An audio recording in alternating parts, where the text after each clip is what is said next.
नमस्कार मित्रों, मैं कृष्णा सर अमेजिंग फैक्ट में आज आपको स्वामी विवेकानंद के बारे में कुछ रोचकता बताने जा रहा हूँ जिस प्रकार जैसे कि आप जानते हैं कि प्रतिवर्ष भारत देश में 12 जनवरी को राष्ट्रीय युवा दिवस मनाया जाता है, जो स्वामी विवेकानंद की जयंती है। अच्छा दोस्तों, उस समय 12 जनवरी 1863 को स्वामी विवेकानंद का जन्म हुआ। उस समय मकर संक्रांति का दिन था दोस्तों। अच्छा, आपको जानकर हैरानी होगी दोस्तों कि इनके पिता विश्वनाथ दत्त एक प्रसिद्ध वकील थे और उनकी माता भुवनेश्वरी देवी एक धार्मिक प्रवृत्ति की महिला थी। स्वामी विवेकानंद के एक भाई क्रांतिकारी थे, जो प्रसिद्ध समाज सेवी और लेखक भी बने, जो अमेरिका में जाके पढ़ाई किए, गदर पार्टी ज्वाइन किए थे, महेंद्रनाथ दत्त और भूपेंद्रनाथ दत्त। और इनके कुल भाई-बहन मिला के 10 थे, जिसमें कि कुछ ही लोग जीवित बचे, बाकी अल्पायु में ही मृत्यु हो गई दोस्तों। और विवेकानंद के जन्म के लिए इनके माता-पिता ने वाराणसी में आकर के एक सिंधिया घाट पर एक महादेव का मंदिर है, जिसका नाम है आत्मवीरेश्वर महादेव। वहाँ पर मनौती मान कर के 1 साल तक अनुष्ठान किया इन लोगों ने, तब जाके स्वामी विवेकानंद का जन्म हुआ और इसलिए इनका नाम वीरेश्वर रखा गया था। और विद्यालय में इनका नाम नरेंद्रनाथ दत्त था। अच्छा दोस्तों, बचपन से ही इनको अ, मूर्ति पूजा और धर्म में तो विश्वास था, लेकिन मूर्ति पूजा और अन्य चीज़ों पर इनको संशय होता था। तो एक बार इनकी भेंट स्वामी रामकृष्ण परमहंस से हुई। जब रामकृष्ण परमहंस से हुई, तो इन्होंने पूछा कि ईश्वर है? तो उन्होंने कहा, हाँ है। जैसे मैं तुम्हें दिखता हूँ, वैसे ही मुझे भी ईश्वर दिखते हैं। तुमको देखना है? कहे, हाँ, मुझे देखना है। तो उनके सिर पर, स्वामी विवेकानंद के सिर पर रामकृष्ण परमहंस ने हाथ रखा, तो इनका शरीर शून्य हो गया। तो इनको लगा कि पूरा ब्रह्मांड में ये समा गए हैं। तब इनको आभास हुआ कि हाँ, वास्तव में ईश्वर है और यही मेरे सच्चे गुरु हैं। तो एक सच्चा गुरु और एक सच्चा शिष्य दोनों मिल कर के अपने प्रण को, अपने धर्म को, अपने अध्यात्म को आगे बढ़ाने के लिए आगे बढ़ गए। और रामकृष्ण परमहंस के निर्देश पर ही इन्होंने रामकृष्ण मिशन की स्थापना की और पूरे भारत में पैदल ही पद यात्रा करके अपने धर्म का, हिंदू धर्म का, अध्यात्म का फैलाव किया। इन्होंने न सिर्फ हिंदू धर्म का फैलाव किया, बल्कि एक अध्यात्म का और सही मानवता के लिए जो कर्तव्य होना चाहिए, जो ज्ञान होना चाहिए, जो समझ होना चाहिए, उसका किया। अच्छा दोस्तों, अल्प अच्छा, जब ये कुछ ही दिन के हुए, मतलब ये ज़्यादा इनकी आयु नहीं हुई थी। 1884 में ही इनके पिता की मृत्यु हो गई, जिसके कारण इन परिवार में काफ़ी दिक्कतें आ गई, आर्थिक तंगहाली आ गई, जिसके कारण इनका विवाह नहीं हो सका और ना ही उसके लिए तत्पर हुए। लेकिन ये पढ़े-लिखे, पढ़ लिख कर के ये धर्म के और अध्यात्म की बातों को जाने समझे और किसी तरह से एक राजा के सहयोग से ये अमेरिका गए। अच्छा दोस्तों, उस समय पानी वाले जहाज़ से ये अमेरिका गए, वहाँ पर इनका नंबर बहुत देर में था, तो एक अमेरिकी प्रोफ़ेसर के निवेदन पर इनको बोलने का मौका दिया गया।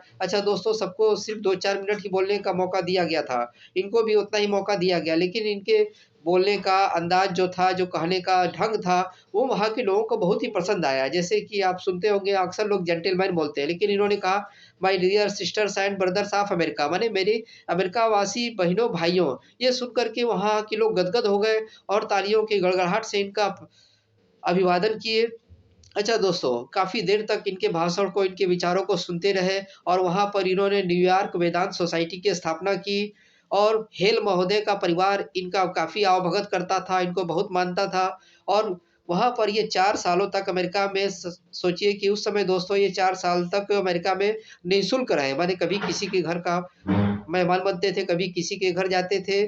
और वहाँ पर ही मिसेस मार्गारेट नेबल नाम की एक महिला थी, जो इनकी प्रमुख शिष्या बनी, जिसका इन्होंने नाम दिया भगिनी निवेदिता। आज पूरे भारत में उनके नाम से विद्यालय चलता है। अच्छा दोस्तों, और इन्हीं की बनाई संस्था रामकृष्ण मिशन के नाम से भी अस्पताल है, जगह-जगह इनके नाम से भी विद्यालय चलता है। और कन्याकुमारी में तो विवेकानंद मेमोरियल है, माने बहुत सारे ऐसे जगह है जो विवेकानंद के नाम से है। अच्छा, विवेकानंद एक ऐसे भारत के पुरुष कहा जा सकता है, युग दृष्टा कहा जा सकता है, जिन्होंने भारत को एक नया आयाम दिया, एक नया अध्याय दिया। कैसे कि जब 1893 में उन्होंने विश्व धर्म सम्मेलन में भारत के अध्यात्म और भारत के ज्ञान और भारत की विरासत के बारे में लोगों को बताया, तो लोग आश्चर्य से भरे पड़े रह गए।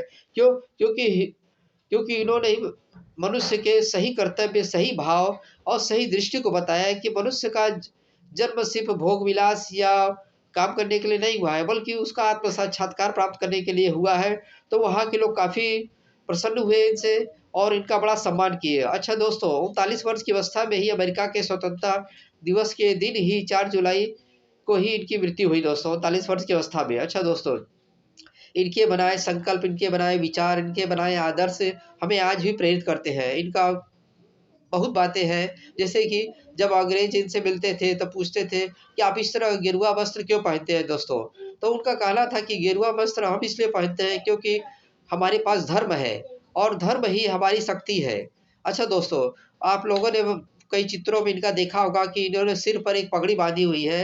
कहा जाता है कि ऐसी मान्यता है कि यह वही पगड़ी है जो यहाँ पर सिंधिया घाट पे वाराणसी में आत्मवीरेश्वर महादेव का जो श्रृंगार किया गया था, तो उससे जो वस्त्र प्राप्त हुआ था, उसी को उन्होंने जीवन भर सँभाल के रखा और अपनी विद्वता हासिल की दोस्तों। अच्छा दोस्तों, और इनके ज्ञान का भंडार तो अदम्य था कि हर बात का प्रश्नों का उत्तर बहुत ही निर्भीकता से देते थे और इतना सटीक उत्तर देते थे कि प्रश्न का उत्तर भी मिल जाता था और किसी को बुरा भी नहीं लगता था। इसी प्रकार एक अंग्रेज ने पूछा कि आपके देश की महिलाएँ लोगों से हाथ क्यों नहीं मिलाती है? तो उन्होंने बताया कि क्या आपकी महारानी सबसे हाथ मिलाती हैं? कहे नहीं, सबसे हाथ क्यों मिलाएँगी? तो इन्होंने बड़ा ही सुंदर जवाब दिया कि हमारे देश की प्रत्येक महिला महारानी है, तो प्रत्येक महारानी सबसे हाथ क्यों मिलाएगी? तो अंग्रेज बड़े सुनकर बड़े आश्चर्य में पड़ गए। तो इनके पास हर चीज़ का जवाब बड़ा ही सुंदर था, सटीक था। अच्छा दोस्तों, ये कहते थे उठो जागो और आगे बढ़ो तब तक जब तक कि लक्ष्य न प्राप्त हो जाए दोस्तों। अगर ये आज ये जीवित रहते तो भारत के दशा और भारत के युवा लोगों के लिए मार्गदर्शक बनते। अच्छा, इनके जो दोनों भाई थे ये 60 के दशक तक जीवित रहे और कई कीर्तिमान उन्होंने भी बनाया, जिसे बताया कि मैंने गदर पार्टी की स्थापना किए और 1960 के दशक तक जीवित रहे इनके भाई महेंद्र नाथ दत्त और भूपेंद्र नाथ दत्त। अच्छा दोस्तों, इनके बनाए जो कई संस्थान हैं जो आज भी वर्तमान में चल रहे हैं और लोगों को प्रेरित कर रहे हैं। ठीक है दोस्तों।